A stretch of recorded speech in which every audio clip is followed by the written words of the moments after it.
Ал дарынды балаларға арналған Абай атындағы гимназияда жас фото суретшілердің көрмесі өтті. Әлем менің көзіммен атты фото көрмені біздің арна тілшілері де тамашалап қайтты.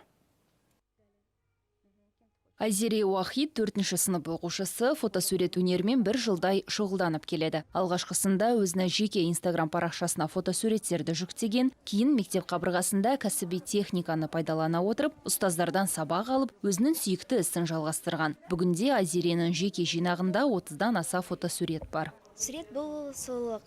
Фотограф сол сұлулықты өздерге жеткізе алуы қажет. Достарым менің фотоларымды көргенде қуанса деймін. Жас фотосуретші адамдардың эмоцияларын және ғимараттарды түсіргенді ұнатады екен. Болашақта Айзере журналист не фотосуретші болғым келеді дейді. Мектеп басшылығы болса, балалардың қызығушылықтары әрқашан қолдау табатынын жеткізді. Замана мектеп бағдарламасы аясында медиа лаборатория ашылған.